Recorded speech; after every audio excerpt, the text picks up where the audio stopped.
Cepat pergi dari rumah ini, Neng, sebelum suamimu datang. Ikuti saya, akan saya tunjukkan sesuatu.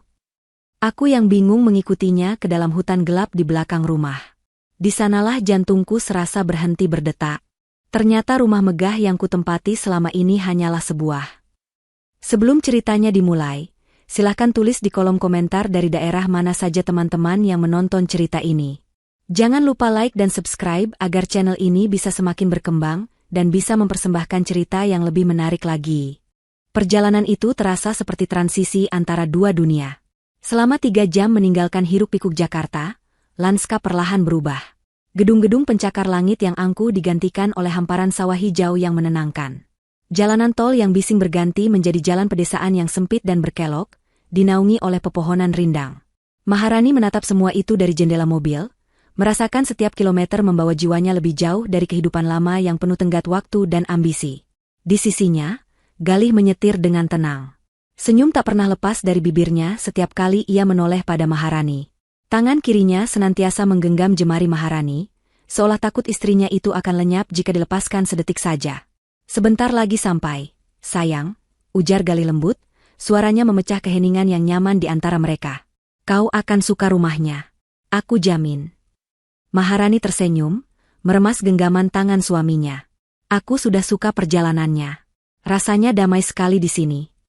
Benar saja, tak lama kemudian Galih membelokkan mobil dari jalan utama, memasuki sebuah jalan pribadi yang terbuat dari bebatuan. Jalan itu menanjak landai, diapit oleh hutan lebat yang seolah menjadi gerbang menuju sebuah dunia tersembunyi. Dan di ujung tanjakan itu, rumah itu berdiri. Maharani menahan napas. Bangunan itu lebih megah dari yang ia bayangkan. Sebuah rumah kayu bergaya kolonial modern, dengan pilar-pilar besar, jendela-jendela kaca yang lebar, dan teras luas yang menghadap ke taman bunga yang terawat sempurna. Di belakangnya, hutan pinus menjulang tinggi, menjadi latar belakang yang dramatis sekaligus misterius. Ini rumah kita, bisik Maharani, matanya tak berkedip. Rumah kita, Galih mengoreksi dengan bangga. Ia memarkir mobil di garasi yang menyatu dengan bangunan utama. Peninggalan kakekku. Ayah dan ibu merawatnya sampai mereka tiada. Sekarang, giliran kita yang mengisi rumah ini dengan kebahagiaan. Galih turun dari mobil, membukakan pintu untuk Maharani seperti seorang pangeran. Tanpa aba-aba, ia membungkuk, mengangkat tubuh Maharani ke dalam gendongannya. Maharani memeki kaget bercampur tawa bahagia. Galih, turunkan aku. Aku bisa jalan sendiri. Tidak boleh, jawab Galih tegas namun penuh canda. Seorang ratu harus dibawa masuk ke istananya untuk pertama kali. Ia membawa Maharani melewati teras, melintasi ambang pintu utama yang terbuat dari kayu jati kokoh. Begitu masuk, aroma kayu dan bunga lili yang samar menyambut Maharani. Interiornya sama menakjubkannya dengan eksterior. Lantai parket yang mengilap, perabotan kayu yang elegan, dan sebuah perapian besar dari batu alam di tengah ruang keluarga. Cahaya matahari sore menerobos masuk dari jendela-jendela besar, menciptakan suasana yang hangat dan lapang. Ini bukan sekadar rumah, ini adalah sebuah mimpi yang menjadi kenyataan. Mimpinya bersama Galih. Saat Galih menurunkannya, seorang lelaki tua muncul dari pintu samping yang sepertinya terhubung ke taman. Lelaki itu kurus, kulitnya legam terbakar matahari, dan garis-garis di wajahnya menunjukkan usia dan kerja keras. Ia mengenakan kemeja lusuh dan celana panjang yang warnanya sudah pudar. Itu pasti Pak Tarno, tukang kebun yang diceritakan Galih. Pak Tarno, kenalkan, ini Maharani, istri saya, kata Galih dengan ramah. Pak Tarno mengangguk pelan, tangannya yang kapalan mengatup di depan dada. Selamat datang di rumah ini, Mbak Maharani. Maharani tersenyum lebar. Panggil saja Rani, Pak. Senang bertemu dengan Bapak. Ia mengulurkan tangan, bermaksud untuk bersalaman. Gerakan Pak Tarno terasa ragu. Ia menatap uluran tangan Maharani sejenak, lalu melirik cepat ke arah Galih, sebelum akhirnya menyambutnya dengan sentuhan yang dingin dan cepat. Sorot matanya aneh. Ada kesedihan yang mendalam di sana, dan sesuatu yang lain, sesuatu yang mirip dengan rasa cemas. Ia tidak membalas senyum Maharani, dan segera menarik tangannya kembali. Taman di belakang sudah saya rapikan, Mas Galih. Rumputnya juga sudah dipotong. Lapornya pada Galih, suaranya datar dan ia menghindari kontak mata dengan Maharani. Terima kasih, Pak. Besok tolong periksa kembali petunia di dekat kolam, ya. Sepertinya butuh pupuk, sahut Galih. Pak Tarno hanya mengangguk lagi, lalu pamit undur diri lewat pintu yang sama tempat ia masuk. Kehadirannya yang singkat meninggalkan jejak keheningan yang sedikit canggung. Maharani merasakan atmosfer hangat di ruangan itu sedikit memudar. Sikap Pak Tarno terasa ganjil, tidak seperti keramahan penduduk desa yang ia bayangkan. Dia memang pendiam, kata Galih, seolah bisa membaca pikiran Maharani. Sudah bekerja di sini sejak aku kecil. Dia hanya butuh waktu untuk terbiasa dengan wajah baru. Maharani mengangguk, memutuskan untuk tidak memikirkannya lebih jauh. Mungkin Pak Tarno hanya seorang pemalu. Ia kembali fokus pada keindahan rumah itu. Galih mengajaknya berkeliling, menunjukkan kamar tidur utama mereka yang memiliki balkon pribadi menghadap hutan, dapur modern yang luas, dan perpustakaan kecil yang nyaman dengan koleksi buku-buku tua. Semua sempurna. Dan ini, kata Galih saat mereka menuruni beberapa anak tangga menuju sebuah area di bawah lantai utama, adalah ruang bawah tanah. Biasanya kami gunakan untuk gudang anggur dan menyimpan barang-barang yang tidak terpakai. Udara di ruang bawah tanah terasa jauh lebih dingin dan sedikit lembab. Dindingnya terbuat dari batu alam yang kokoh, dan hanya ada beberapa bola lampu temaram yang meneranginya. Di salah satu sisi, rak-rak kayu berisi botol-botol anggur yang berdebu. Di sisi lain, tumpukan perabotan lama yang ditutupi kain putih. Namun, perhatian Maharani tertuju pada sebuah pintu di dinding paling ujung.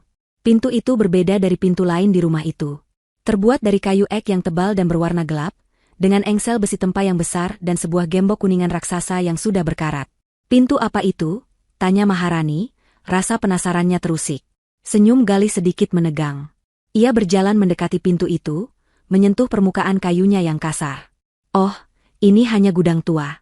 Sudah tidak pernah dibuka sejak kakek meninggal. Kuncinya pun sudah hilang entah kemana. Kenapa tidak dibuka saja? Mungkin di dalamnya ada barang antik yang berharga, usul Maharani. Galih menggeleng pelan, tatapannya menjadi serius. Ia berbalik menghadap Maharani dan memegang kedua bahunya. Dengar, sayang. Ayahku pernah berpesan, ruangan itu adalah satu-satunya tempat di rumah ini yang tidak boleh diganggu. Katanya, itu adalah cara kita menghormati privasi kakek. Jadi, aku ingin memintamu satu hal. Apapun yang terjadi, jangan pernah buka pintu ini, ya? Anggap saja pintu ini tidak ada. Ini demi menjaga kenangan orang tuaku tetap tenang. Nada bicara Galih lembut, tetapi ada ketegasan di dalamnya yang tidak bisa dibantah. Permintaannya terdengar masuk akal, sebuah cara untuk menghormati leluhur. Namun, cara ia mengatakannya, tatapan matanya yang intens, dan larangan mutlak itu justru membuat pintu kayu gelap tersebut terasa semakin misterius. Sesuatu yang terlarang selalu memiliki daya tarik yang aneh. Maharani merasa ada sedikit getaran aneh saat menatap gembok berkarat itu. Baiklah, jawab Maharani akhirnya, menyunggingkan senyum untuk menutupi rasa penasarannya.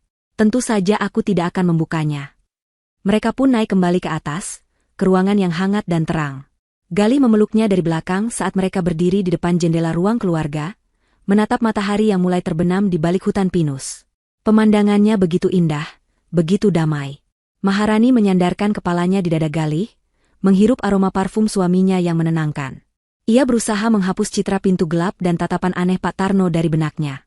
Ia ada di sini untuk memulai hidup baru yang bahagia. Ia tidak akan membiarkan hal-hal kecil mengganggu kebahagiaan itu.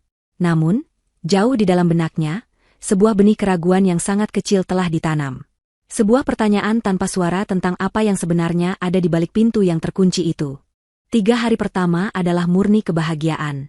Maharani terbangun setiap pagi oleh kicauan burung dan aroma kopi yang diseduh oleh Galih. Mereka sarapan di teras, menikmati udara pagi yang sejuk dan pemandangan taman bunga yang bermandikan cahaya matahari. Siangnya, Maharani sibuk menata barang-barang mereka, memberikan sentuhan pribadinya pada setiap sudut rumah, sementara Galih menyelesaikan beberapa pekerjaan dari laptopnya di ruang kerja. Mereka benar-benar hidup dalam gelembung impian yang mereka ciptakan sendiri, jauh dari polusi dan tekanan kehidupan kota. Rumah itu seolah memeluk mereka dengan kehangatan dan ketenangan. Namun, pada malam ketiga, saat gelembung itu mulai terasa nyaman, sebuah tusukan kecil mulai terasa. Saat itu tengah malam, Galih sudah tertidur pulas di sampingnya. Maharani terbangun karena suara aneh. Itu bukan suara jangkrik atau desau angin. Itu adalah suara gesekan yang ritmis dan pelan, seperti kuku yang digaruk di atas permukaan kayu. Krek, krek, krek. Suara itu sepertinya berasal dari dalam dinding di sisi tempat tidurnya. Maharani menahan napas, menajamkan pendengarannya. Suara itu berhenti, lalu mulai lagi. Ia membangunkan Galih dengan lembut. Galih, kamu dengar itu? Galih membuka mata dengan malas. Dengar apa, sayang? Suara itu. Seperti ada yang menggaruk-garuk di dalam dinding. Bisik Maharani, rasa takut mulai merayapinya. Galih terdiam sejenak, mendengarkan. Tentu saja, saat ia mendengarkan, suara itu berhenti. Ia tersenyum mengantuk dan menarik Maharani ke dalam pelukannya. Mungkin hanya tikus, atau cabang pohon yang tertiup angin dan menggesek dinding luar. Ini rumah tua di tengah hutan, sayang. Banyak suara aneh yang akan kau dengar. Tidurlah lagi. Penjelasan Galih sangat logis. Sangat menenangkan. Maharani pun memejamkan mata dan mencoba mempercayainya. Tapi suara itu tidak terdengar seperti tikus. Terlalu pelan, terlalu teratur. Namun, ia tidak mau terlihat seperti istri penakut yang baru pindah dari kota. Ia membiarkan dirinya terlelap dalam dekapan hangat suaminya. Keesokan harinya, kejanggalan lain muncul. Saat sedang menyiapkan makan siang di dapur, Maharani mencium aroma yang sangat khas. Aroma dupa. Wanginya samar, tetapi jelas ada. Ia berkeliling rumah, berpikir mungkin Galih membakar aromaterapi, tetapi ia tidak menemukan sumbernya. Saat ia kembali ke dapur, aroma itu sudah lenyap, digantikan oleh wangi tumisan bawang. Ia mengernyitkan dahi. Mungkin indera penciumannya hanya sedang mempermainkannya. Sore itu, dari jendela perpustakaan di lantai 2, ia melihat Pak Tarno sedang bekerja di taman. Gerakannya terlihat aneh. Lelaki tua itu berjalan di sekeliling batas rumah, sambil menaburkan sesuatu dari kantong kecil yang dibawanya. Itu bukan pupuk. Warnanya putih dan butirannya kasar, seperti garam. Ia melakukannya dengan cepat dan sembunyi-sembunyi, sesekali melirik ke arah rumah seolah takut terlihat. Maharani merasa semakin bingung. Untuk apa menaburkan garam di sekeliling rumah? Ia memutuskan untuk menghampirinya. Ia butuh jawaban, atau setidaknya sebuah percakapan normal untuk meredakan perasaannya yang tidak menentu. Ia turun dan menghampiri Pak Tarno yang sedang mencabuti rumput liar. Sore, Pak Tarno. Sedang sibuk, ya? Sapa Maharani seramah mungkin. Pak Tarno terperanjat. Ia bangkit berdiri dan mengelap tangannya yang kotor ke celananya. Iya, Mbak. Saya lihat tadi Bapak menaburkan sesuatu di pekarangan. Itu untuk apa ya, Pak? Pupuk jenis baru? Wajah Pak Tarno langsung berubah tegang. Ia tidak menatap Maharani, melainkan membuang muka ke arah hutan. Oh, itu cuma obat hama biasa, Mbak. Biar semut tidak naik ke rumah. Jawabannya terdengar gugup dan terburu-buru. Oh, begitu, kata Maharani, pura-pura percaya. Ngomong-ngomong, Pak, rumah ini kan sudah cukup tua, ya? Apakah biasa kalau malam hari suka ada suara-suara aneh? Seperti suara gesekan di dinding? Pertanyaan itu membuat Pak Tarno membeku sesaat. Tangannya yang sedang memegang cangkul kecil menegang. Ia menelan ludah dengan susah payah sebelum menjawab, suaranya nyaris berbisik. Rumah tua memang begitu, Mbak. Banyak ceritanya. Hanya itu yang ia katakan. Ia tidak mau mengelaborasi lebih jauh. Dengan alasan harus mengambil alat lain di gudang, ia segera pergi meninggalkan Maharani yang berdiri termangu dengan lebih banyak pertanyaan di benaknya. Puncak dari semua keanehan itu terjadi pada hari keempat. Pagi itu, Maharani ingin menanam beberapa bibit mawar yang ia bawa dari kota. Ia memilih sebuah petak tanah kosong di dekat jendela kamar tidurnya. Saat sedang menggali tanah dengan skop kecil, skopnya membentur sesuatu yang keras. Ia menyingkirkan tanah dengan tangannya, penasaran. Itu adalah sebuah benda dari logam. Ia menariknya keluar. Ternyata itu adalah sebuah gelang perak yang sudah kusam dan teroksidasi, sebagian masih berlumuran tanah. Desainnya sederhana namun cantik. Maharani membersihkannya dengan ujung bajunya. Saat itulah ia melihat ada ukiran kecil di bagian dalam gelang itu. Sebuah nama. Manda. Siapa Manda? Nama itu terasa asing. Mungkin salah satu kerabat Galih. Dengan perasaan penasaran, ia membawa gelang itu ke dalam rumah. Galih sedang duduk di ruang keluarga sambil membaca koran. Sayang, lihat deh apa yang aku temukan, kata Maharani sambil menunjukkan gelang itu. Aku menemukannya terkubur di taman. Ada ukiran nama, Manda, di dalamnya. Apa kau kenal? Reaksi Galih di luar dugaannya. Saat melihat gelang itu, senyum di wajahnya seketika lenyap. Wajahnya yang tadinya santai berubah menjadi pucat pasi. Matanya melebar karena kaget, dan ada kilat panik yang tidak bisa ia sembunyikan. Cengkeramannya pada koran mengerat hingga kertas itu berkerut. Butuh sedetik baginya untuk menguasai diri, Tetapi Maharani sudah terlanjur melihatnya.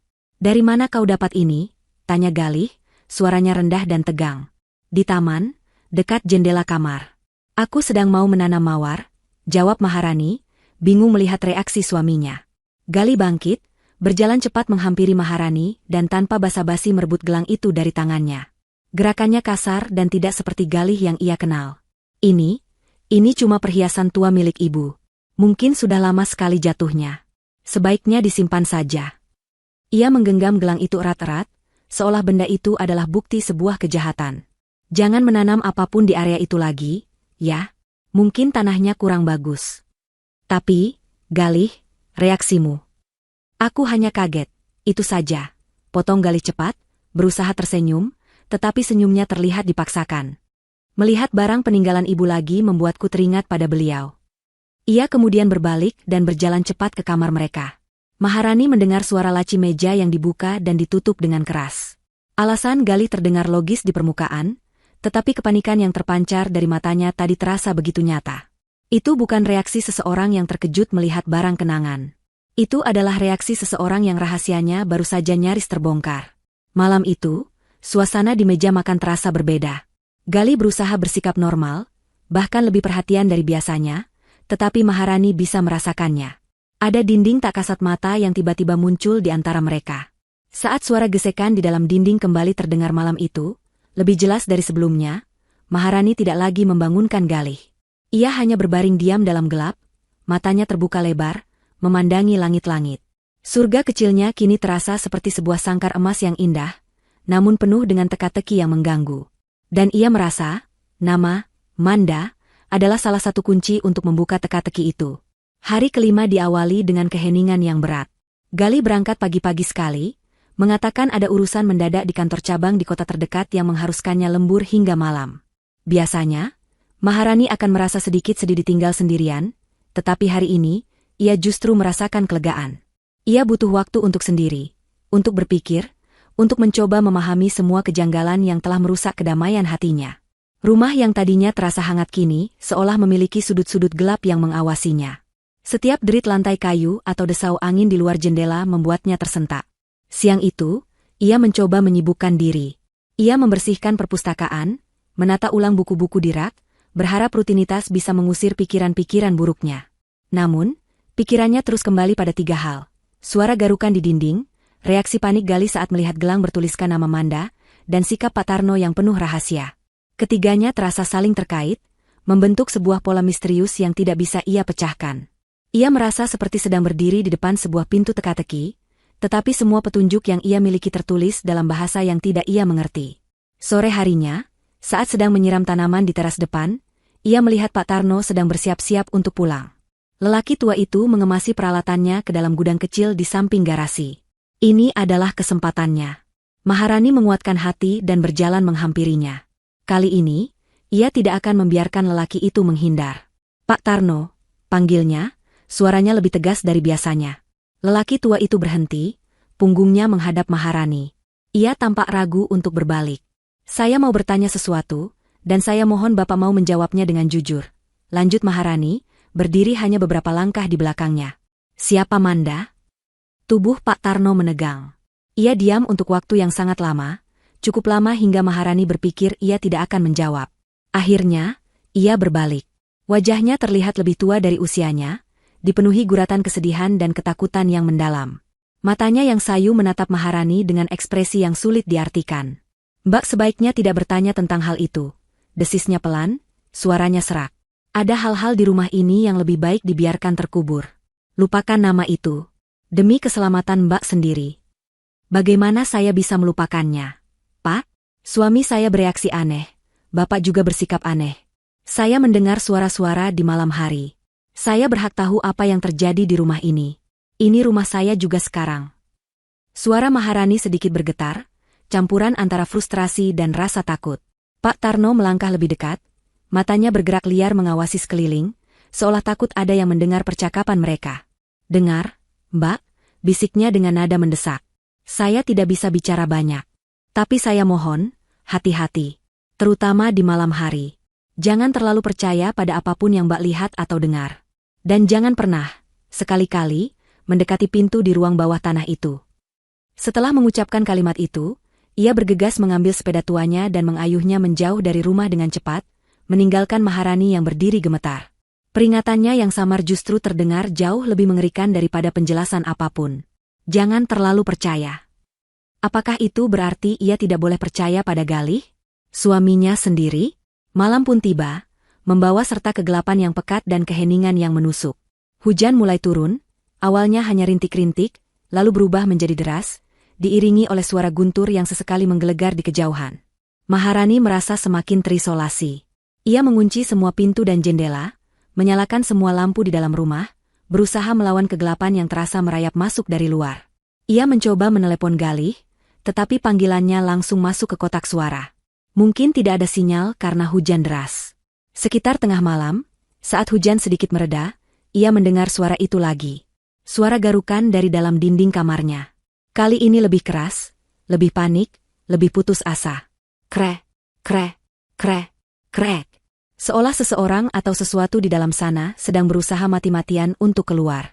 Jantung Maharani berdebar kencang. Bulu kuduknya meremang. Ia menarik selimut hingga menutupi kepalanya, mencoba meredam suara itu, tetapi percuma. Suara itu kini terasa begitu dekat, begitu nyata. Tiba-tiba, di tengah suara garukan itu, ia mendengar suara lain. Ketukan di pintu belakang yang menuju ke dapur. Awalnya pelan, lalu semakin keras dan mendesak. Tok, tok, tok, tok, tok, tok. Siapa yang datang bertamu tengah malam begini di tengah hujan? Mungkinkah Galih sudah pulang? Tapi kenapa ia mengetuk pintu belakang dan tidak menggunakan kuncinya? Dengan hati berdebar, Maharani turun dari tempat tidur. Ia mengambil sebuah payung besar yang tergeletak di sudut kamar sebagai senjata darurat. Perlahan, ia menuruni tangga. Setiap anak tangga berderit seolah mengejek keberaniannya yang tipis. Ia berjalan melewati ruang keluarga yang temaram, menuju dapur. Ketukan itu masih terdengar, tidak sabar dan panik. Ia mengintip dari jendela kecil di pintu. Jantungnya nyaris berhenti berdetak. Di luar, basah kuyup oleh hujan, berdiri Pak Tarno. Wajahnya pucat pasi di bawah cahaya lampu teras yang redup. Matanya melotot, napasnya terengah-engah seolah baru saja berlari maraton. Keringat dingin bercampur dengan air hujan membasahi wajahnya yang keriput. Ia terlihat sangat ketakutan. Maharani ragu sejenak. Apa yang dilakukan lelaki tua itu di sini selarut ini? Tapi melihat ekspresi teror di wajahnya, Maharani tahu ini bukan kunjungan biasa. Ia membuka kunci dan sedikit menggeser pintu. Pak Tarno, ada apa? Cepat pergi dari rumah ini, Neng. Desis Pak Tarno, suaranya bergetar hebat. Ia menerobos masuk, tidak peduli air dari pakaiannya menetes di lantai dapur yang bersih. Pergi sekarang juga, sebelum suami Neng kembali. Apa maksud Bapak? Galih sedang bekerja. Dia tidak bekerja. Potong Pak Tarno cepat, matanya menatap tajam ke arah Maharani. Malam ini adalah malam yang berbahaya. Neng dalam bahaya besar. Tolong, jangan banyak bertanya dulu. Ikuti saya. Akan saya tunjukkan sesuatu yang harus Neng lihat. Sesuatu yang akan menjelaskan semuanya. Maharani bingung. Pikirannya kacau. Di satu sisi, ada suaminya yang ia cintai, Galih yang lembut dan penuh perhatian. Di sisi lain, ada lelaki tua ini, dengan teror yang begitu nyata di matanya, mengucapkan kata-kata yang terdengar seperti ramalan malapetaka. Suara garukan di dinding tadi seolah menjadi latar belakang yang mengerikan bagi adegan ini.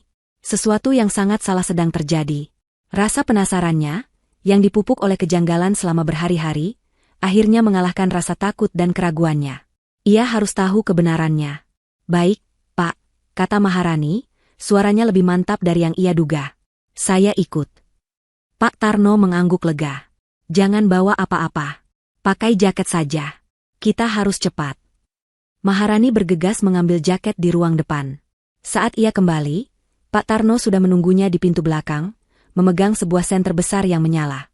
Anehnya, alih-alih membawanya ke arah jalan raya untuk kabur, Pak Tarno justru menarik lengannya dan membawanya berlari menyeberangi taman belakang yang basah. Mereka berlari menuju satu-satunya tempat yang dilarang keras oleh Galih. Mereka berlari menembus tirai hujan, masuk lebih dalam ke hutan lebat di belakang rumah.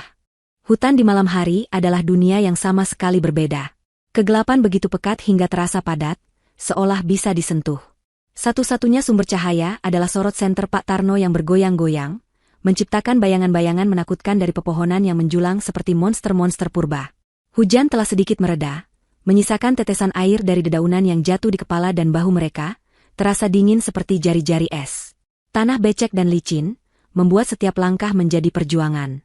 Maharani harus berusaha keras untuk mengimbangi langkah cepat Pak Tarno yang, meskipun sudah tua, bergerak dengan lincah seolah sudah hafal setiap jengkal jalan setapak yang nyaris tak terlihat itu. "Kita mau kemana, Pak?" tanya Maharani, terengah-engah. Napasnya membentuk uap putih di udara yang dingin. "Sebentar lagi, Neng. Neng harus melihatnya sendiri. Kalau hanya saya ceritakan, Neng tidak akan pernah percaya," jawab Pak Tarno tanpa menoleh. Genggamannya di pergelangan tangan Maharani mengerat, memberinya sedikit kekuatan. Mereka terus berjalan menembus semak belukar yang basah dan rimbun. Suara-suara hutan di malam hari terdengar, seperti bisikan-bisikan misterius. Ranting-ranting pohon seolah menggapai-gapai, mencoba menahan mereka. Maharani bisa merasakan jantungnya berdetak liar di dalam dadanya, bukan hanya karena lelah, tetapi juga karena campuran antara antisipasi dan ketakutan yang luar biasa. Apa yang begitu penting di tengah hutan ini, hingga Pak Tarno mempertaruhkan segalanya untuk menunjukkannya? Setelah berjalan sekitar 10 menit, yang terasa seperti 1 jam, Pak Tarno akhirnya berhenti. Ia memberi isyarat agar Maharani diam. Mereka berdiri di balik sebuah pohon besar yang batangnya ditumbuhi lumut. Dari celah dedaunan, Maharani bisa melihat sebuah tanah lapang kecil di depan mereka. Pak Tarno mematikan senternya, membuat kegelapan kembali menelan mereka sepenuhnya. "Lihat," bisik Pak Tarno, suaranya nyaris tak terdengar. Ia menunjuk ke depan. Maharani mengikuti arah telunjuknya. Awalnya, matanya yang belum terbiasa dengan gelap hanya melihat siluet-siluet samar. Tapi perlahan, saat matanya beradaptasi dan dibantu oleh cahaya bulan yang sesekali menembus celah awan, bentuk itu menjadi semakin jelas. Bentuk sebuah bangunan. Sebuah rumah. Jantung Maharani terasa seperti diremas. Napasnya tercekat di tenggorokan. Itu adalah rumahnya. Rumah dengan pilar-pilar besar, jendela-jendela lebar, dan teras yang luas. Siluetnya tidak mungkin salah. Tapi, ada yang salah. Sangat salah. Rumah di hadapannya ini adalah versi mimpi buruk dari rumah yang baru saja ia tinggalkan. Rumah itu berdiri dengan angkuh namun sekarat. Cat putihnya sudah mengelupas di mana-mana, menampakkan kayu lapuk di baliknya yang berwarna kehitaman karena lembab. Sulur-sulur tanaman liar merambat di dinding dan pilar-pilarnya seperti pembuluh darah yang menjalar, beberapa bahkan sudah masuk melalui jendela-jendela yang kacanya pecah dan menganga seperti mata kosong yang gelap. Atapnya sebagian telah runtuh, meninggalkan lubang menganga ke langit malam. Taman yang seharusnya indah kini hanyalah padang ilalang dan semak berduri. Hawa dingin yang memancarkan aura kesedihan dan kebusukan menguar dari bangunan itu, menusuk hingga ke tulang. Maharani menutup mulutnya dengan tangan, berusaha menahan pekikan ngeri. Tubuhnya membeku, kakinya terasa seperti terpaku ke tanah. Pikirannya berputar, mencoba memproses apa yang dilihatnya. Ini tidak mungkin. Bagaimana bisa ada 2 rumah yang identik di tempat ini? Seolah mengerti kebingungan Maharani, Pak Tarno menyalakan kembali senternya, namun kali ini ia tidak mengarahkannya ke rumah tua di depan mereka. Ia mengarahkan sorot lampu itu ke belakang, ke arah mereka datang. Melalui celah pepohonan, sekitar 100 meter jauhnya, mereka bisa melihat rumah yang satu lagi. Rumah yang ditinggali Maharani. Rumah itu terang benderang, lampunya menyala di setiap ruangan, tampak hangat, bersih, dan sempurna. Sebuah mercusuar kebahagiaan di tengah kegelapan. Pemandangan 2 rumah itu, yang baru dan yang lama, yang terang dan yang gelap, yang hidup dan yang mati, menciptakan kontras yang begitu mengerikan hingga membuat perut Maharani mual. "Apa-apa ini?" bisik Maharani, suaranya gemetar tak terkendali. Pak Tarno menarik napas dalam-dalam. Wajahnya terlihat sedih saat ia menatap Maharani. "Rumah yang Neng tinggali itu palsu," katanya dengan suara pelan namun jelas, setiap kata terasa seperti sebuah pukulan. "Itu hanya panggung yang dibangun suami Neng di depan rumah aslinya." Dunia Maharani seakan runtuh saat itu juga. "Panggung?" Kata itu menggema di kepalanya. Seluruh kebahagiaannya selama ini, rumah impiannya, kehidupannya yang sempurna bersama Galih, semuanya hanya sebuah panggung sandiwara? Dibangun untuk apa? "Pak, untuk apa semua ini?" tanyanya, air mata mulai menggenang di pelupuk matanya. Pak Tarno menatap rumah tua yang terbengkalai itu dengan tatapan penuh duka. Dibangun untuk menyembunyikan neraka yang ada di dalamnya. Ia kemudian mulai berjalan perlahan menuju rumah tua itu, memberi isyarat agar Maharani mengikutinya. Dengan kaki yang terasa berat seperti timah, Maharani melangkah, ditarik oleh kekuatan tak terlihat untuk mengetahui kebenaran yang mengerikan di balik semua ini. Setiap langkah mendekati rumah itu, hawa dingin semakin menusuk dan bau apek bercampur bau tanah basah semakin kuat. Mereka tiba di teras rumah tua itu. Pintu utamanya tergantung miring di salah satu selnya. Dengan sedikit dorongan, Pak Tarno membukanya. Suara deritnya yang keras terdengar memekakan telinga di keheningan malam. Pak Tarno mengarahkan senternya ke dalam. Apa yang dilihat Maharani membuatnya ingin berbalik dan lari sejauh mungkin. Bagian dalamnya 100 kali lebih buruk dari luarnya. Lantainya dipenuhi debu tebal dan daun-daun kering yang terbawa angin. Sarang laba-laba menggantung di setiap sudut seperti kain kafan. Perabotannya hancur dan terbalik, seolah telah terjadi pertarungan hebat di sana. Namun, bukan itu yang paling menakutkan. Yang paling menakutkan adalah dinding-dindingnya. Dinding yang seharusnya bercat putih itu kini penuh dengan coretan-coretan aneh. Simbol-simbol yang tidak ia kenali, dan tulisan-tulisan yang sepertinya ditulis dengan panik menggunakan arang.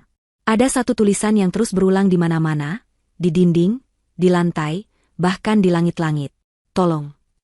Rumah ini bukan untuk ditinggali, Neng, kata Pak Tarno, suaranya bergetar karena emosi yang tertahan. Ini adalah panggungnya. Maharani menatap sekeliling dengan ngeri, lalu menatap Pak Tarno dengan tatapan memohon penjelasan. Panggung untuk apa, Pak? Pak Tarno mematikan senternya sejenak. Panggung untuk sebuah ritual. Kata, ritual, menggantung di udara yang dingin dan apek, terasa berat dan penuh dengan makna yang mengerikan. Maharani merasakan gelombang rasa mual yang kedua, kali ini lebih hebat. Kakinya lemas hingga ia harus berpegangan pada kusen pintu yang lapuk agar tidak jatuh. Pikirannya menolak untuk menerima, tetapi matanya tidak bisa berbohong. Rumah ini bukan sekadar bangunan tua yang terbengkalai. Ada energi kelam yang pekat di dalamnya, sisa-sisa dari keputusasaan dan penderitaan yang begitu besar, hingga meresap ke dalam dinding-dindingnya. Pak Tarno menyalakan kembali senternya, sorot cahayanya menari-nari di antara kehancuran, menyorot detail-detail yang membuat bulu kuduk berdiri. Goresan-goresan panjang di lantai kayu, seolah bekas kuku yang diseret paksa. Bercak-bercak gelap di dinding yang entah kenapa terlihat seperti noda darah yang sudah mengering. Di sudut ruangan, sebuah boneka porselen tergeletak dengan wajah retak dan satu mata hilang, menatap kosong ke langit-langit yang bocor. Ikut saya, kata Pak Tarno pelan.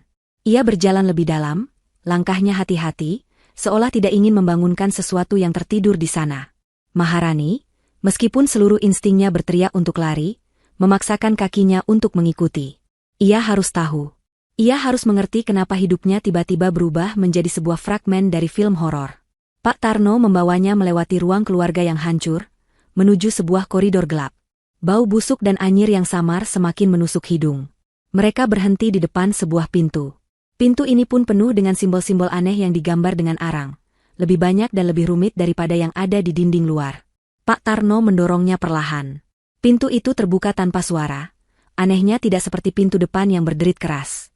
Ruangan di dalamnya adalah sebuah ruang kerja atau perpustakaan, sama berantakannya dengan ruangan lain. Buku-buku berserakan di lantai, halamannya sobek dan menguning. Namun, di salah satu dinding yang masih utuh, tergantung serangkaian bingkai foto. Foto-foto pernikahan hitam putih dari era yang berbeda-beda. Pengantin pria di setiap foto memiliki garis wajah yang tegas dan senyum tipis yang sama. Senyum yang kini Maharani kenali sebagai senyum keluarga Galih. Lihat, bisik Pak Tarno, mengarahkan cahaya senternya ke foto-foto itu satu persatu. Maharani mendekat. Foto pertama berasal dari awal tahun 1900-an, menunjukkan seorang pria berkumis dengan pakaian adat Jawa di samping seorang wanita muda dengan kebaya. Foto berikutnya dari era yang lebih modern, mungkin tahun 50-an, lalu 70-an, dan seterusnya. Polanya selalu sama. Seorang pria dari garis keturunan Galih dengan seorang wanita yang tampak muda dan cantik. Tapi ada satu detail yang membuat darah Maharani terasa membeku. Di setiap foto, wajah sang pengantin wanita telah dicoret-coret dengan kasar menggunakan tinta merah, digores begitu dalam hingga merusak kertas fotonya. Seolah seseorang berusaha menghapus eksistensi mereka. Ini leluhur Galih? Tanya Maharani, suaranya hampir tidak terdengar. Benar, jawab Pak Tarno. Dan ini adalah istri-istri mereka. Wanita-wanita muda dan penuh harapan yang dibawa ke rumah ini, sama seperti Neng. Cahaya senter kemudian berhenti pada bingkai terakhir di ujung barisan. Bingkai itu lebih baru, fotonya berwarna.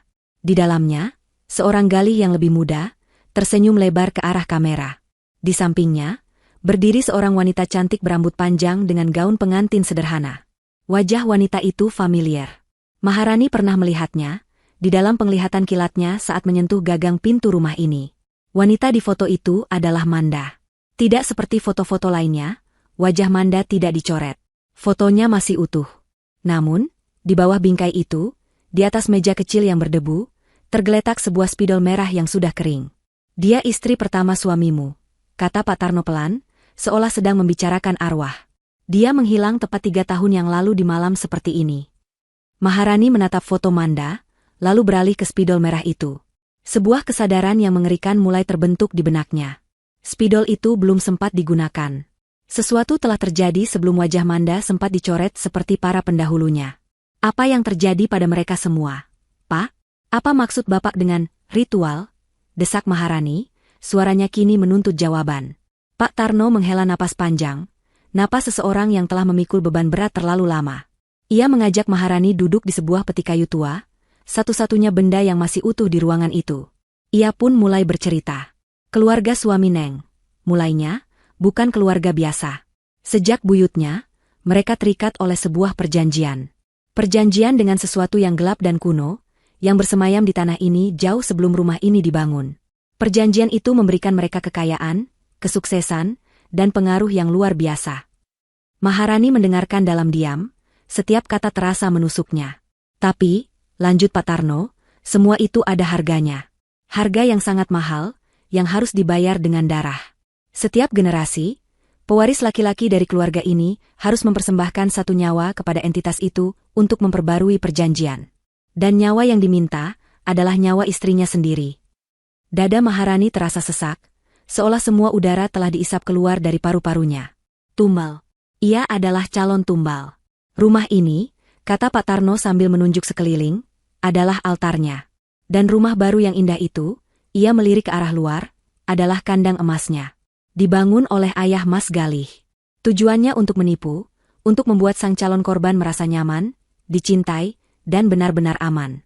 Mereka dibiarkan hidup dalam kebahagiaan palsu selama beberapa hari, sampai tiba waktunya. Malam di mana bulan bersinar paling terang setelah pernikahan mereka. Maharani teringat suara garukan di dinding. Itu bukan tikus. Itu adalah Manda. Arwahnya yang terperangkap, berusaha mati-matian memperingatkannya. Orang tua Mas Galih mereka berbeda. Kenang Pak Tarno, matanya menerawang. Ibunya tahu tentang kutukan ini. Dia mencoba melawan. Ayahnya, meskipun takut, sangat mencintai istrinya. Mereka berdua mencoba melarikan diri, tetapi gagal. Entitas itu terlalu kuat. Mereka meninggal dalam sebuah kecelakaan mobil beberapa tahun setelahnya. Sejak itu, Mas Galih yang mewarisi semuanya. Kekayaan, rumah ini, dan juga kutukan ini. Jadi Galih, dia tahu semua ini? Dia menikahiku hanya untuk? Maharani tidak sanggup menyelesaikan kalimatnya. Hatinya hancur berkeping-keping. Pria yang ia cintai, pria yang setiap hari mengatakan mencintainya, ternyata adalah seorang monster yang sedang menggemukkan korbannya sebelum disembelih. Pak Tarno mengangguk sedih. Keserakahan telah membutakannya. Ia memilih untuk melanjutkan tradisi terkutuk itu. Sama seperti yang ia lakukan pada Manda. Lalu kenapa Manda menghilang? Kenapa fotonya tidak dicoret? Karena Manda tahu, jawab Pak Tarno. Sama seperti Neng, dia mulai merasakan kejanggalan. Dia menemukan beberapa catatan lama milik Ibu Mas Galih yang disembunyikan. Dia mencoba kabur di malam ritualnya. Tapi Mas Galih menangkapnya. Saya melihatnya. Wajah Pak Tarno menampakkan penyesalan yang dalam. Saya terlalu takut untuk menolong. Saya hanya bersembunyi dan melihatnya menyeret Manda ke ruang bawah tanah. Ia bangkit, seolah tak tahan lagi duduk diam. Ayo, Neng harus lihat tempat terakhirnya. Dengan sisa-sisa kekuatan yang ia miliki, Maharani bangkit dan mengikuti Pak Tarno menuruni tangga reot menuju ruang bawah tanah rumah tua itu. Tempat itu jauh lebih gelap dan lembab daripada ruang bawah tanah di rumah baru. Dan di sanalah ia melihatnya. Pintu kayu yang sama persis dengan yang ada di rumahnya. Tapi pintu yang ini tidak terkunci. Pak Tarno membukanya. Di baliknya bukanlah gudang, melainkan sebuah ruangan kecil berdinding batu tanpa jendela. Di tengah ruangan, ada sebuah altar dari batu dengan ukiran simbol-simbol aneh yang sama seperti di dinding. Di atas altar, ada noda-noda gelap yang sudah menghitam. Di lantai di sekeliling altar, terpasang rantai-rantai besi yang berkarat. Ini adalah ruang ritual. Tempat di mana para istri dari foto-foto itu menemui ajal mereka. Tempat di mana Manda seharusnya dikorbankan. Malam itu, Manda melawan dengan sekuat tenaga. Bisik Pak Tarno. Terjadi pergulatan hebat. Dalam kekacauan itu, Manda berhasil melukai Mas Gali dan kabur melalui sebuah terowongan rahasia yang ada di belakang altar. Terowongan itu sudah ada sejak lama, jalan darurat yang dibuat oleh kakek saya. Tapi dia terluka parah. Saya menemukannya pingsan di ujung terowongan di tepi hutan. Saya membawanya ke desa, dan dengan bantuan beberapa orang, kami mengirimnya pergi jauh dari sini. Kami menyebarkan berita bahwa dia hilang di telan hutan. Mas Gali tidak pernah tahu kalau Manda selamat. Maharani menatap ruangan itu dengan ngeri, membayangkan perjuangan Manda. Mas Gali sangat marah karena gagal. Entitas itu murka. Sejak itu, rumah ini menjadi semakin terkutuk. Itulah kenapa dia membangun rumah baru. Untuk menutupi semua ini dan memastikan korban berikutnya tidak akan curiga, dan tidak akan bisa kabur semudah Manda. Pak Tarno kemudian menunjuk sebuah kalender tua yang tergantung di dinding batu, halamannya terkoyak dan penuh debu. Ia mengarahkan senternya ke sana. Sebuah tanggal dilingkari dengan tinta merah. Tanggal hari ini, ritualnya harus dilakukan sebelum fajar, kata Pak Tarno dengan suara bergetar. Dan malam ini adalah malamnya. Malam untuk Neng, Maharani. Kesunyian yang mengikuti kata-kata Pak Tarno terasa lebih memekakan daripada jeritan manapun. Fajr. Kata itu kini terdengar seperti vonis mati. Maharani menatap kalender yang dilingkari itu, lalu ke altar batu di tengah ruangan. Udara terasa semakin dingin, seolah dinding-dinding itu sendiri sedang mengembuskan napas kematian. Semua potongan teka-teki kini berada di tempatnya, membentuk sebuah gambar yang begitu mengerikan hingga melampaui imajinasi terliarnya. Cinta yang ia rasakan dari Gali hanyalah sebuah kebohongan yang direncanakan dengan rapi. Setiap kata manis, setiap pelukan hangat, setiap janji masa depan, semuanya adalah bagian dari sandiwara untuk menenangkannya, untuk membuatnya patuh, untuk membawanya ke altar ini tanpa perlawanan. Pengkhianatan itu terasa seperti pisau panas yang menusuk jantungnya, lebih menyakitkan daripada rasa takut itu sendiri. Air mata yang tadinya hanya menggenang kini mengalir deras di pipinya. Air mata untuk cinta palsu dan untuk hidupnya yang kini berada di ujung tanduk. Tapi di tengah keputusasaan itu, sebuah percikan api yang lain menyala. Kemarahan. Kemarahan yang membara pada Gali atas penipuannya, pada keluarga ini atas tradisi brutal mereka, dan pada dirinya sendiri karena telah begitu buta. Ia tidak akan berakhir seperti wanita-wanita di foto itu. Ia tidak akan menjadi korban berikutnya. Kita harus pergi dari sini, kata Maharani. Suaranya yang tadinya bergetar kini terdengar tegas. Ia menyeka air matanya dengan kasar. Sekarang juga. Pak Tarno mengangguk. Wajahnya menunjukkan sedikit kelegaan melihat semangat perlawanan di mata Maharani. Saya punya rencana, Neng. Sejak Mas Gali membawa Neng ke sini, saya sudah bersiap jika hal terburuk terjadi. Saya tidak akan mengulangi kesalahan saya saat malam Manda. Ia membawa Maharani keluar dari ruang ritual yang menyesakan itu, kembali ke ruang kerja yang berantakan. Ia menyingkirkan sebuah lemari buku yang berat dari dinding, menampakkan sebuah lubang tersembunyi yang ditutupi papan kayu longgar. Ini terowongan yang sama dengan yang digunakan Manda, jelasnya sambil menyingkirkan papan itu. Sebuah lubang gelap dan sempit menganga di depan mereka, mengeluarkan aroma tanah yang lembab. Ini akan membawa kita keluar ke tepi hutan, cukup jauh dari rumah ini. Tapi apa, Pak? Desak Maharani. Terowongan ini sudah sangat tua dan tidak terawat. Beberapa bagiannya mungkin sudah rapuh dan bisa runtuh. Kita harus sangat berhati-hati, katanya dengan serius. Dan masalah kedua, kita tidak bisa lari begitu saja. Mas Galih akan mencari kita. Dia tahu semua jalan di hutan ini. Tanpa mobil dan alat komunikasi, kita tidak akan bisa pergi jauh sebelum dia menemukan kita. Maharani langsung mengerti. Kunci mobilnya, dompet, dan ponselnya tertinggal di neraka versi sempurna. Di rumah panggung. Kita harus kembali ke sana, kata Maharani, sebuah keputusan yang terdengar gila bahkan di telinganya sendiri. Neng, itu terlalu berbahaya, sergah Pak Tarno. Mas Gali bisa kembali kapan saja. Justru karena itu kita harus cepat, Pak, balas Maharani, otaknya kini bekerja dengan cepat, didorong oleh adrenalin. Dia tidak akan menyangka kita akan kembali ke sana. Dia pasti berpikir kita akan langsung lari melalui hutan. Ini satu-satunya kesempatan kita. Ambil barang-barang itu, lalu kita lari lewat terowongan ini dan langsung menuju mobil. Kita tidak akan berhenti sampai kita tiba di kantor polisi pertama yang kita temukan. Rencana itu nekat dan penuh risiko, tetapi itu adalah satu-satunya rencana yang mereka miliki. Pak Tarno menatap Maharani sejenak, melihat keteguhan hati di matanya, dan akhirnya mengangguk setuju. Baiklah. Tapi kita harus bergerak seperti bayangan. Jangan menyalakan lampu, jangan membuat suara. Ambil yang perlu, dan langsung keluar. Mereka berdua merayap keluar dari rumah tua yang membusuk itu, kembali ke dalam hutan yang gelap. Kali ini, perasaan mereka berbeda. Bukan lagi sebagai korban yang kebingungan, tetapi sebagai buronan yang berpacu dengan waktu. Setiap ranting yang patah di bawah kaki mereka terdengar seperti ledakan. Setiap embusan angin terdengar seperti bisikan pengejar. Mereka tiba di batas antara hutan dan taman belakang rumah baru. Rumah itu masih terang benderang. Tampak begitu damai dan normal dari luar, sebuah fasad yang sempurna untuk kebusukan di dalamnya. Mereka bersembunyi di balik barisan semak-semak, mengamati. Tidak ada tanda-tanda mobil galih. Tidak ada gerakan di dalam rumah. Saya akan masuk lewat pintu belakang dapur yang tadi kita tinggalkan sedikit terbuka, bisik Maharani. Ponsel dan dompet saya ada di tas di atas meja makan. Kunci mobil ada di gantungan dekat pintu depan. Bapak tunggu di sini dan awasi keadaan. Pak Tarno ingin membantah, ingin ia yang masuk, tetapi ia tahu Maharani lebih tahu letak barang-barangnya. Hati-hati, Neng. Jika ada tanda-tanda Mas Gali datang, saya akan memberi isyarat seperti suara burung hantu 3 kali. Kalau Neng dengar itu, jangan pedulikan barang-barang itu lagi, langsung lari ke sini. Maharani mengangguk. Dengan jantung yang berdebar di tenggorokan, ia menarik napas dalam-dalam dan mulai bergerak. Ia berlari menyeberangi halaman rumput yang terbuka, merasa seperti target yang sangat mudah terlihat. Setiap detik terasa seperti selamanya. Ia berhasil mencapai pintu belakang dan menyelip masuk ke dalam dapur yang sunyi. Di dalam, suasana terasa sangat aneh. Semua barang berada di tempatnya, piring kotor sisa sarapannya bahkan masih ada di wastafel.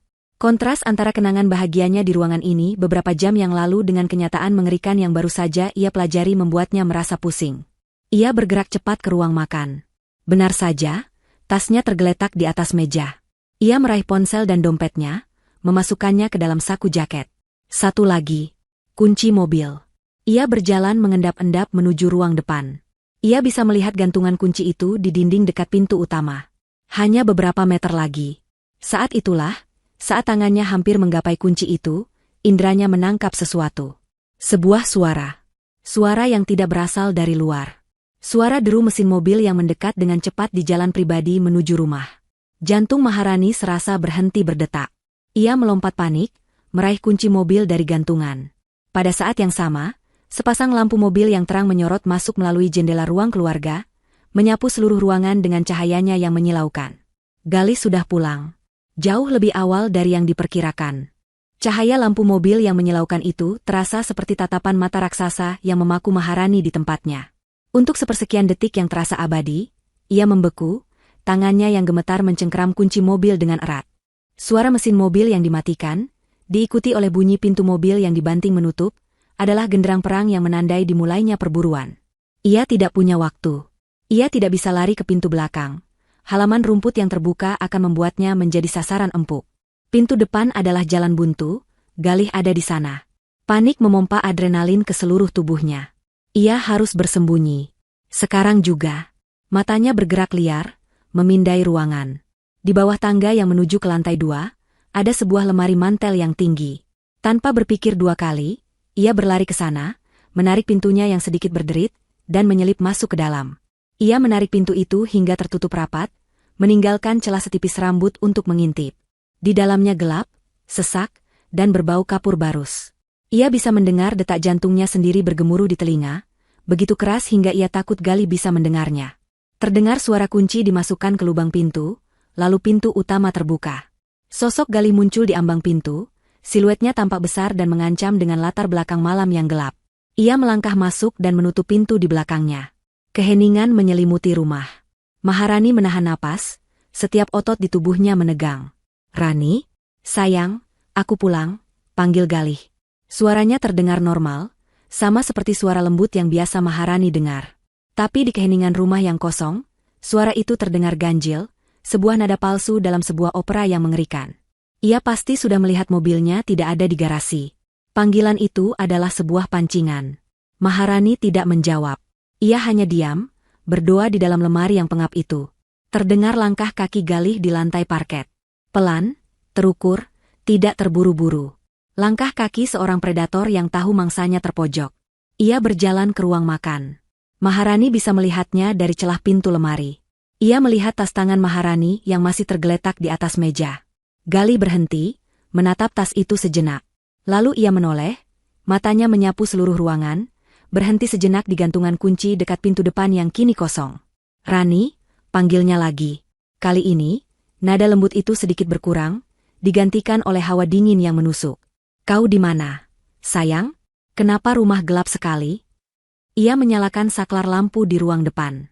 Cahaya terang yang tiba-tiba membanjiri ruangan membuat Maharani menyipitkan mata.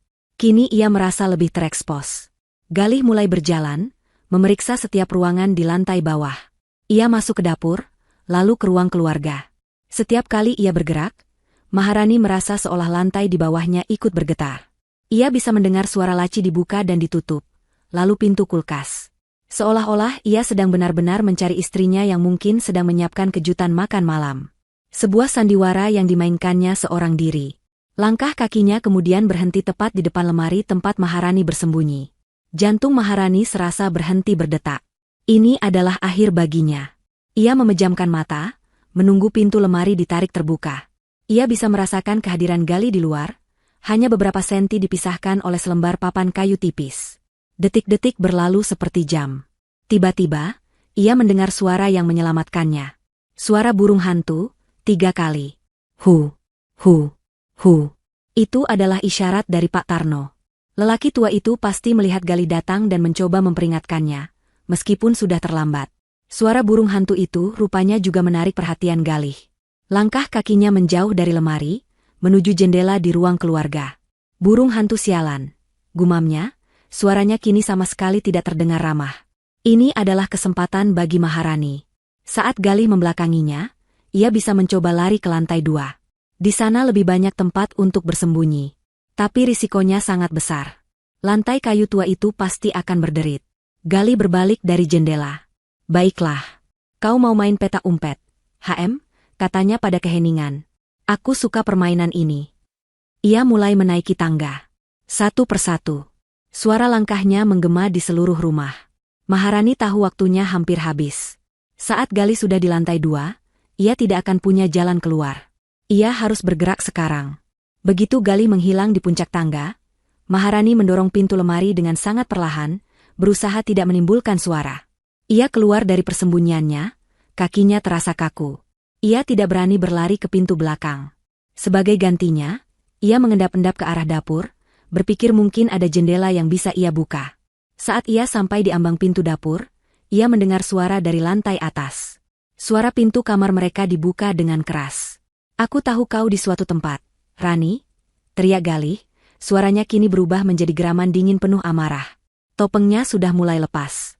Maharani masuk ke dapur, mencari jalan keluar. Jendela di atas wastafel terlalu tinggi dan memiliki teralis. Pintu belakang, ia menatap pintu itu dengan ragu. Saat itulah ia melihatnya. Di atas meja dapur, tergeletak sebuah pisau daging yang besar dan berat, yang tadi siang ia gunakan untuk memotong ayam. Tanpa berpikir, ia menyambarnya. Gagangnya terasa dingin dan kokoh di tangannya yang gemetar. Ini bukan lagi tentang lari. Ini tentang melawan. Tiba-tiba, terdengar suara gaduh dari luar, diikuti oleh teriakan. "Lari, Neng! Lari!" Itu suara Pak Tarno. Lelaki tua itu pasti mencoba menciptakan pengalih perhatian. Terdengar suara pintu pagar samping didobrak, lalu suara langkah kaki yang berlari menjauh. "Orang tua sialan," raung Galih dari lantai atas. Suara langkah kakinya yang berat terdengar berlari menuruni tangga dengan cepat. Ia tidak lagi bermain-main. Ia tahu ada yang tidak beres. Maharani panik. Ia tidak punya tempat untuk lari. Ia berbalik, membelakangi meja dapur, mengangkat pisau itu dengan kedua tangannya, siap untuk menghadapi apapun yang akan datang. Galih muncul di ambang pintu dapur, napasnya memburu dan matanya berkilat karena amarah. Wajahnya bukan lagi wajah suami yang ia kenal. Itu adalah wajah seorang monster. Saat melihat Maharani berdiri di sana dengan pisau di tangan, ekspresinya berubah dari marah menjadi senyum sinis yang mengerikan. "Nah, itu dia istriku," katanya mengejek. Akhirnya mau keluar dari persembunyianmu? Dan lihat, kau bahkan membawa hadiah untukku. Ia mulai berjalan perlahan mendekati Maharani, merentangkan tangannya seolah ingin memeluk.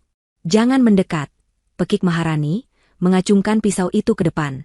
Aku serius, Galih. Jangan paksa aku. Oh, aku percaya kau serius, sahut Galih, terus melangkah maju. Tapi kau pikir benda itu bisa menghentikanku? Kau tidak tahu apa yang sedang kau hadapi, Rani. Saat jarak mereka hanya tinggal 1 meter, Maharani mengayunkan pisaunya dengan putus asa. Galih bergerak dengan kecepatan yang tidak wajar. Ia mengelak dengan mudah, lalu dengan satu gerakan cepat, ia menangkap pergelangan tangan Maharani, memelintirnya dengan keras. Rasa sakit yang tajam menjalar di lengan Maharani, membuatnya menjerit dan melepaskan pisau itu.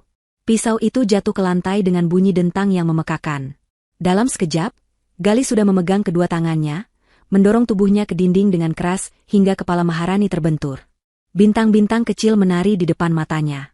Kau benar-benar merepotkan, desis Galih di dekat telinganya, napasnya berbau asam. Seharusnya kau tetap menjadi domba manis yang penurut, Maharani. Saat itulah, sebuah bayangan bergerak cepat dari pintu samping.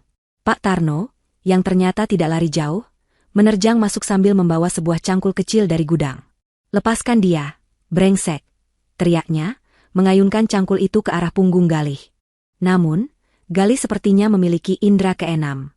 Ia berbalik, masih mencengkeram Maharani, dan menangkap gagang cangkul itu di udara. Dengan satu sentakan kuat, ia merebut cangkul itu dari tangan Pak Tarno. Lelaki tua itu terhuyung kaget. Sebelum ia sempat bereaksi, Galih mendorong Maharani ke samping dan menghantamkan sisi tumpul cangkul itu ke kepala Pak Tarno. Buge! Suara itu terdengar mengerikan. Pak Tarno terdiam sesaat. Matanya yang terbelalak menatap Maharani, lalu tubuhnya ambruk ke lantai seperti karung beras, tidak bergerak lagi. Genangan darah perlahan mulai melebar dari bawah kepalanya. Tidak! Jerit Maharani, suaranya pecah. Ia mencoba merangkak ke arah Pak Tarno, tetapi Galih menarik rambutnya dengan kasar, memaksanya untuk berdiri. Sekarang tidak ada lagi yang bisa menolongmu, geram Galih. Cengkeramannya begitu kuat, begitu menyakitkan. Ia mulai menyeret Maharani yang meronta-ronta keluar dari dapur. Kau sudah merusak malam yang seharusnya indah ini. Sekarang, kita terpaksa melakukan ritual ini dengan cara yang sedikit kasar. Perlawanan Maharani sia-sia. Tenaga Galih terasa berlipat ganda, seolah amarah telah memberinya kekuatan iblis. Setiap rontaan, setiap cakaran, setiap teriakan hanya dibalas dengan cengkeraman yang lebih erat dan seretan yang lebih kasar. Ia diseret melewati ruang keluarga, melewati sofa nyaman tempat mereka pernah duduk berpelukan sambil menonton film, melewati meja kopi tempat ia pernah meletakkan secangkir teh hangat untuk suaminya. Setiap jengkal rumah yang tadinya terasa penuh cinta kini ternoda oleh kekerasan dan pengkhianatan. Kenangan-kenangan indah itu kini terasa seperti duri yang menusuk hatinya. Ia diseret menuruni tangga menuju ruang bawah tanah. Udara dingin dan lembab langsung menyergapnya, terasa kontras dengan kehangatan di lantai atas. Pintu ruang bawah tanah dibanting menutup di belakang mereka, meredam suaranya yang terus berteriak minta tolong, menyisakan mereka berdua dalam keheningan yang mencekam, hanya diterangi oleh beberapa bola lampu temaram. Kau lihat? Kau tidak punya jalan keluar, kata Galih, napasnya terengah-engah di leher Maharani. Kau seharusnya menerima takdirmu dengan anggun, seperti para pendahulumu. Tapi kau memilih jalan yang sulit. Maharani terus meronta. Ia menendang tulang kering Galih sekuat tenaga. Galih menggeram kesakitan tetapi tidak melepaskannya. Sebaliknya, ia mendorong Maharani ke dinding batu yang dingin, menahan kedua tangannya di atas kepalanya dengan satu tangan. Dengan tangan lainnya, ia merogoh sakunya dan mengeluarkan sebuah kunci. Kunci tua yang besar dan berkarat. Hati Maharani mencelos. Itu pasti kunci untuk pintu kayu ek di ujung ruangan. Pintu terlarang. Galih menyeretnya ke depan pintu itu. Gembok kuningan raksasa yang tadinya tampak begitu kokoh kini terlihat seperti mainan di tangan Galih. Ia memasukkan kunci itu, memutarnya dengan susah payah. Terdengar bunyi klik yang keras dan memuaskan saat mekanisme tua di dalam gembok itu akhirnya menyerah. Galih melepas gembok itu dan melemparkannya ke lantai. Bunyi logam yang beradu dengan batu menggema di ruangan yang sunyi. Dengan satu tarikan kuat, Galih membuka pintu kayu ek yang berat itu. Pintu itu berderit memilukan, seolah ikut merasakan sakit. Hembusan udara yang keluar dari baliknya terasa lebih dingin, membawa serta bau busuk yang samar, bau kematian dan pembusukan. Maharani melirik ke dalam. Di baliknya bukanlah gudang seperti yang ia duga, melainkan sebuah lorong gelap yang sempit dan menurun. Dindingnya terbuat dari tanah dan batu yang kasar. "Selamat datang di gerbangnya, sayang," bisik Galih sinis. "Kau tahu, ayahku cukup pintar. Dia tahu ruang altar di rumah tua itu adalah sumber kekuatannya. Jadi, alih-alih menghindarinya, ia justru membangun jalan pintas. Sebuah lorong penghubung rahasia dari rumah baru yang aman ini, langsung ke jantungnya. Praktis, bukan? Tidak perlu menyeret korban melewati hutan." Maharani menatap lorong gelap itu dengan ngeri. Jadi ini rencananya? Ia akan diseret melalui jalan ini menuju altar batu di rumah sebelah. Menuju kematiannya. Keputusasaan nyaris menelannya hidup-hidup. Tapi kemudian ia teringat wajah Pak Tarno yang terbaring tak berdaya, wajah Manda di foto, dan wajah-wajah wanita lain yang dicoret dengan tinta merah. Tidak, ia tidak akan membiarkan Galih menang. Saat itu, sebuah kesempatan muncul. Galih, yang mungkin terlalu percaya diri, sedikit melonggarkan cengkramannya pada Maharani untuk meraih saklar di dinding di dalam lorong. Ia bermaksud menyalakan lampu di dalam sana. Momen sepersekian detik itu adalah satu-satunya kesempatan yang dimiliki Maharani. Dengan sisa-sisa tenaga yang ia miliki, didorong oleh insting bertahan hidup yang paling primitif, ia melakukan hal yang tak terduga. Alih-alih mencoba berbalik dan lari ke atas, ia mengerahkan seluruh berat badannya dan mendorong ke depan, tepat ke arah Galih. Arg! Galih, yang sedang lengah dan posisinya tidak seimbang, terhuyung kaget. Ia tidak menyangka akan mendapat serangan balik. Ia tersandung mundur, masuk lebih dalam ke lorong yang gelap. Dorongan Maharani begitu kuat, hingga Galih kehilangan pijakan di tangga yang menurun dan jatuh terjengkang ke dalam kegelapan. Maharani tidak menyia-nyiakan waktu. Begitu Galih jatuh, ia langsung berbalik dan menarik pintu kayu ek yang berat itu dengan sekuat tenaga. Pintu itu terasa sangat berat, tetapi adrenalin memberinya kekuatan super. Galih, yang sudah sadar dari keterkejutannya, meraung marah dari dalam. "Maharani, jangan berani-beraninya kau." Ia mendengar suara Galih yang bergegas bangkit dan berlari kembali ke arah pintu. Maharani mengerang, menarik pintu itu dengan seluruh jiwa dan raganya. Tepat saat pintu hampir tertutup, tangan Galih berhasil menyelinap keluar dari celah, jari-jarinya yang kuat mencoba menahan pintu. Maharani menjerit, tetapi tidak melepaskan tarikannya. Ia membantingkan tubuhnya ke pintu, menggunakan berat badannya untuk menekan jari-jari Galih. Terdengar suara tulang berderak yang mengerikan, diikuti oleh jeritan kesakitan yang melengking dari Galih. Tangannya ditarik kembali ke dalam. Blam! Pintu kayu itu akhirnya terbanting menutup dengan suara yang menggelegar. Dengan napas yang memburu dan tangan yang gemetar hebat, Maharani meraba-raba mencari lubang kunci. Ia tidak bisa menguncinya kembali tanpa gembok. Ia melihat sekeliling dengan panik. Di dekat tumpukan perabotan lama, ada sebatang linggis besi yang tergeletak. Ia menyambarnya, berlari kembali ke pintu, dan menyisipkan ujung linggis itu di antara gagang pintu yang besar dan sebuah pipa besi yang menonjol dari dinding batu di sebelahnya. Itu bukan kunci, tapi cukup kuat untuk menahan pintu untuk sementara.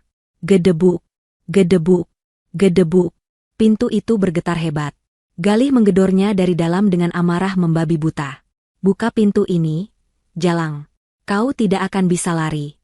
Aku akan menemukanmu dan membuatmu menyesal telah lahir." Teriakannya yang teredam terdengar seperti geraman binatang buas. Maharani mundur selangkah, menatap pintu yang bergetar itu dengan ngeri. Ia telah berhasil menjebak sang monster. Tapi ia tahu, jebakan ini tidak akan bertahan lama. Pintu kayu setebal apapun tidak akan mampu menahan amukan Galih selamanya. Ia sendirian. Pak Tarno terbaring pingsan, atau mungkin lebih buruk, di lantai atas. Dan fajar sebentar lagi akan tiba. Ia telah memenangkan satu pertempuran kecil, tetapi perang untuk hidupnya baru saja memasuki babak yang paling berbahaya. Ia harus keluar dari rumah ini. Ia harus mencari bantuan. Dan ia harus melakukannya sebelum monster di balik pintu itu berhasil melepaskan diri. Untuk beberapa saat, Maharani hanya bisa berdiri di sana, di ruang bawah tanah yang dingin, punggungnya menempel di dinding batu. Seluruh tubuhnya gemetar hebat, bukan lagi karena takut, melainkan karena sisa-sisa adrenalin yang membanjiri sistemnya. Satu-satunya suara adalah napasnya yang terengah-engah dan suara gedoran panik Galih dari balik pintu kayu ek yang tebal itu. Pintu itu bergetar hebat di bawah setiap pukulan, dan linggis yang menahannya berderit di bawah tekanan. Ia tahu, penyangga darurat itu tidak akan bertahan lama. Pikiran pertamanya adalah Pak Tarno. Maharani memaksa kakinya yang terasa seperti jeli untuk bergerak. Ia berlari menaiki tangga, kembali ke lantai utama yang sunyi. Pemandangan di dapur membuatnya kembali merasakan gelombang kepedihan. Pak Tarno masih terbaring persis di tempatnya jatuh. Tidak bergerak, di tengah genangan darahnya sendiri. Maharani berlutut di sisinya. Dengan tangan gemetar ia memeriksa denyut nadi di leher lelaki tua itu. Ada. Lemah dan tidak teratur, tetapi ada. Ia masih hidup. Harapan yang rapuh itu memberinya kekuatan. Ia harus mengeluarkan Pak Tarno dari sini. Tapi bagaimana? Ia tidak mungkin bisa mengangkat tubuh lelaki tua itu sendirian. Menelepon ambulans? Pikiran itu melintas, tetapi langsung ia tepis. Berapa lama waktu yang dibutuhkan ambulans untuk menemukan rumah terpencil ini? 10 menit? 20? Gali bisa mendobrak pintu itu kapan saja. Dan apa yang akan ia katakan pada petugas medis? Bahwa suaminya mencoba membunuhnya sebagai bagian dari ritual keluarga? Mereka akan menganggapnya gila. Tidak. Polisi dan ambulans bukanlah solusi. Bukan sekarang. Ia menatap keluar jendela dapur, ke arah taman belakang yang gelap. Di kejauhan, tersembunyi di balik pepohonan, siluet rumah tua yang reot itu seolah balas menatapnya. Di sanalah sumber dari semua ini. Altar. Perjanjian. Kutukan. Sebuah kesadaran dingin merayap di benaknya. Lari saja tidak akan cukup. Galih, atau apapun entitas yang merasukinya, tidak akan pernah berhenti mencarinya. Selama rumah tua itu masih berdiri, selama altar itu masih ada, kutukan itu akan terus hidup. Ia tidak hanya harus menyelamatkan dirinya sendiri, ia harus memusnahkan akarnya. Menghancurkan sarangnya. Sebuah ide yang gila, nekat, dan sangat berbahaya terbentuk di benaknya. Api. Api adalah pembersih. Api adalah pemusnah. Ia tidak akan lari dari neraka ini. Ia akan membakarnya hingga menjadi abu. Keputusan itu terasa seperti sengatan listrik yang meluruskan kembali tulang punggungnya. Tidak ada lagi keraguan. Tidak ada lagi rasa takut. Yang tersisa hanyalah tekad yang dingin membara. Ia tahu apa yang harus ia cari. Di gudang perkakas di samping garasi, tempat Pak Tarno menyimpan peralatannya. Ia pernah melihatnya saat mencari pot bunga. Beberapa jeriken merah berisi bensin untuk mesin pemotong rumput. Setiap detik sangat berharga. Suara gedoran dari ruang bawah tanah terdengar semakin keras, semakin marah. Maharani berlari keluar melalui pintu belakang, melintasi taman, menuju gudang. Udara malam yang dingin terasa tajam di paru-parunya. Ia berhasil membuka pintu gudang yang tidak terkunci. Benar saja, 3 jeriken bensin tergeletak di sudut. Berat, tetapi ia bisa membawanya. Ia mengambil 2 jeriken terbesar, 1 di setiap tangan, dan sebotol minyak tanah untuk lampu badai sebagai tambahan. Membawa beban berat itu, ia tidak kembali ke rumah baru. Ia berjalan lurus ke arah hutan, menuju sumber dari segala mimpi buruknya. Langkahnya mantap, tidak lagi ragu-ragu. Memasuki halaman rumah tua itu terasa seperti melintasi sebuah tabir tak kasat mata. Udaranya terasa lebih berat, dan keheningan di sini terasa hidup, seolah sedang mengawasinya. Ia tidak membuang waktu. Ia membuka tutup jeriken pertama, dan mulai menyiramkan bensin ke seluruh pondasi kayu yang lapuk. Ia menyiramkannya ke pilar-pilar teras, ke dinding-dinding yang ditumbuhi sulur liar, membiarkan cairan yang mudah terbakar itu meresap ke dalam kayu yang kering kerontang. Ia bergerak mengelilingi rumah, menciptakan sebuah lingkaran api yang tak terhindarkan. Tapi itu tidak cukup. Ia harus menghancurkan jantungnya. Dengan sisa bensin di jeriken kedua dan sebotol minyak tanah di tangan, ia melangkah masuk ke dalam rumah terkutuk itu. Di dalam, ia mulai menyiram semuanya.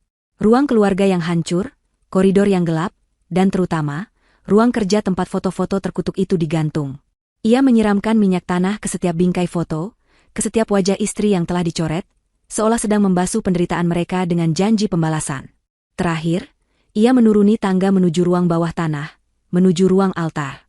Ia menuangkan sisa bensin terakhir ke atas altar batu, ke rantai-rantai di lantai, memastikan tidak ada 1 senti pun dari tempat terkutuk itu yang akan selamat dari api.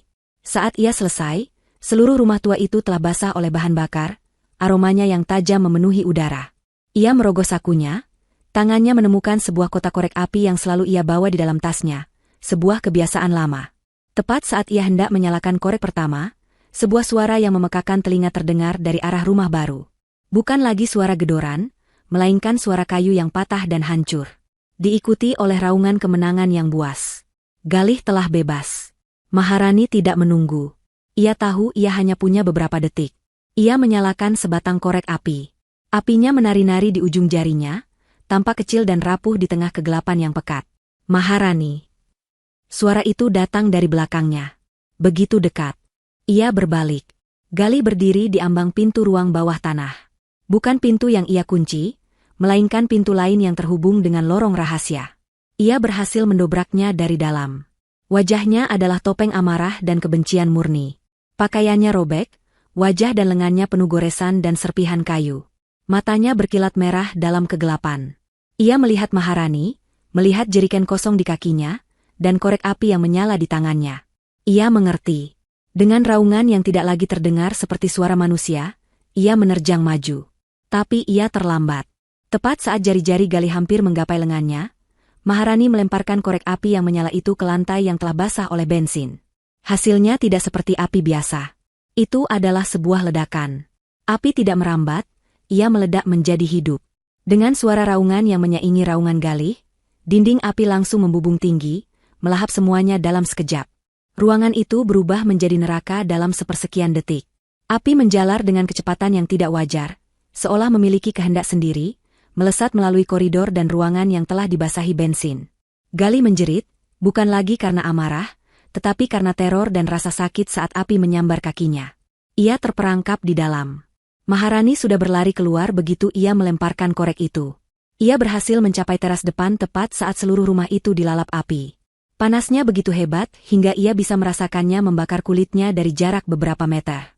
Api itu tidak berhenti di situ. Seolah-olah kejahatan yang telah dimusnahkan itu ingin membawa serta fasadnya yang indah. Lidah-lidah api yang lapar melompat dari atap rumah tua yang runtuh, menyeberangi taman, dan menyambar atap rumah baru. Rumah panggung itu pun mulai terbakar. Maharani berdiri tertegun di tepi hutan, menyaksikan kedua rumah itu terbakar bersamaan.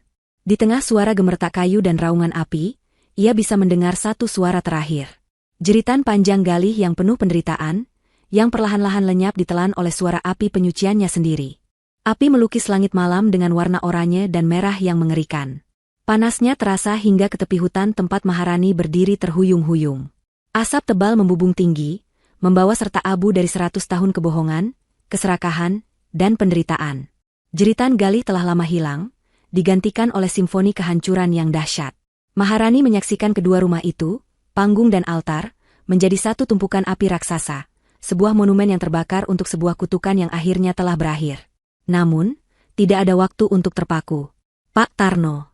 Dengan sisa tenaga terakhir, Maharani berbalik dan berlari kembali ke rumah baru, yang kini bagian belakangnya juga sudah mulai dilalap api. Asap hitam yang menyesakkan mengepul dari dapur. Tanpa ragu, ia menahan napas dan masuk ke dalam. Panasnya menyengat. Ia menemukan Pak Tarno masih terbaring di tempat yang sama, untungnya api belum mencapai bagian dapur itu. Ia tidak mungkin bisa menggendongnya. Dengan susah payah, Maharani menarik tubuh lemas Pak Tarno, menyeretnya di lantai, menjauhi api yang semakin mendekat. Punggungnya terasa seperti akan patah, otot-ototnya menjerit, tetapi ia tidak berhenti. Ia menyeretnya keluar dari pintu belakang, melintasi taman, dan terus menjauh hingga mereka tiba di tempat yang cukup aman di balik pepohonan. Di sanalah ia ambruk di samping Pak Tarno, terbatuk-batuk hebat, menghirup udara malam yang segar dalam-dalam. Pak Tarno mulai mengerang pelan, tanda-tanda ia mulai sadar. Neng, apa yang? SSSD. Bapak aman sekarang, bisik Maharani, menepuk-nepuk pundak lelaki tua itu. Semuanya sudah berakhir. Mereka berdua, korban yang selamat, duduk dalam diam di tepi hutan, hanya ditemani oleh cahaya dari api unggun raksasa yang tadinya adalah rumah mereka. Menjelang fajar, saat kobaran api mulai sedikit mereda dan langit di timur mulai berubah warna dari hitam menjadi ungu pucat, suara lain memecah keheningan. Suara sirene yang meraung-raung di kejauhan, semakin lama semakin dekat. Seseorang pasti telah melihat api itu. Bantuan sedang dalam perjalanan. Maharani tahu ia tidak bisa berada di sini saat mereka tiba. Tidak akan ada yang percaya ceritanya. Ia akan menjadi tersangka utama. Ia membantu Pak Tarno untuk berdiri. Lelaki tua itu masih sangat lemah, tetapi sudah bisa berjalan dengan dipapah. Kita harus pergi, Pak, kata Maharani. Mereka berjalan tertatih-tatih menuju gudang perkakas yang tidak tersentuh api. Sepeda tua Pak Tarno masih ada di sana. Dengan susah payah, Maharani membantu Pak Tarno naik ke sepeda, sementara ia sendiri memegang setang dan mendorongnya. Mereka menyusuri jalan pribadi yang berbatu itu, menjauh dari reruntuhan yang berasap dan suara sirene yang semakin mendekat. Mereka menghilang ke dalam jalan pedesaan yang sepi, tepat saat fajar pertama menyingsing. 6 bulan kemudian, di sebuah kota pesisir yang kecil dan tenang, ratusan kilometer jauhnya, seorang wanita dengan rambut pendek sebahu duduk di sebuah warung sederhana yang menghadap ke laut. Namanya Rani, setidaknya itu nama yang ia gunakan sekarang. Kulitnya sedikit lebih gelap karena terbakar matahari, dan ada ketenangan di matanya yang tidak ada di sana sebelumnya. Ia bekerja sebagai pelayan di warung itu, sebuah kehidupan yang sederhana dan jujur. Pagi itu, saat sedang mengelap meja, ia melihat seorang pelanggan meninggalkan koran lokal. Rasa penasaran mendorongnya untuk mengambil dan membacanya. Ia membuka-buka halaman, sampai matanya menangkap sebuah artikel kecil di kolom berita lama, kasus kebakaran misterius di villa terpencil ditutup. Artikel itu mengulas kembali kebakaran hebat yang terjadi 6 bulan lalu. Pihak berwenang dibuat bingung oleh penemuan pondasi 2 rumah di satu properti. Penyelidikan menemukan sisa-sisa ritual yang tidak dapat dijelaskan di reruntuhan bangunan yang lebih tua. Ditemukan juga beberapa fragmen tulang yang hangus terbakar, yang setelah dianalisis secara tidak meyakinkan, dianggap sebagai sisa-sisa pemilik properti, Galih Pramono. Karena tidak adanya saksi atau bukti pembakaran sengaja, kasus itu ditutup dan dinyatakan sebagai kecelakaan tragis. Maharani melipat koran itu dengan perlahan. Sebuah senyum tipis tersungging di bibirnya. Selesai. Benar-benar selesai. Keesokan harinya, saat ia mengambil surat di kotak pos kecil di depan kamar sewanya, ada sebuah kartu pos. Gambarnya adalah pemandangan sawah hijau yang damai. Tidak ada alamat pengirim, hanya tulisan tangan yang sedikit gemetar namun rapi. Terima kasih, Neng. Saya sekarang tinggal bersama cucu saya di desa. Semoga hidupmu kini damai. Tidak ada nama, tapi Maharani tahu itu dari siapa. Ia memegang kartu pos itu erat-erat. Air mata menggenang di matanya, tetapi kali ini bukan air mata kesedihan atau ketakutan. Itu adalah air mata kelegaan. Ia berjalan ke pantai di seberang jalan. Matahari pagi baru saja mulai terbit, melukis langit dengan warna keemasan. Ia berdiri di tepi air, membiarkan ombak kecil membasahi kakinya. Ia menatap matahari terbit itu, fajar kemenangannya. Ia bukan lagi korban yang lari. Ia bukan lagi penyintas yang bersembunyi. Ia adalah seorang pejuang yang telah menghadapi iblisnya, membakar nerakanya sendiri, dan berjalan keluar dari abunya untuk menyambut hari yang baru. Hidupnya kini adalah miliknya seutuhnya. Dan untuk pertama kalinya setelah sekian lama, ia merasa benar-benar bebas.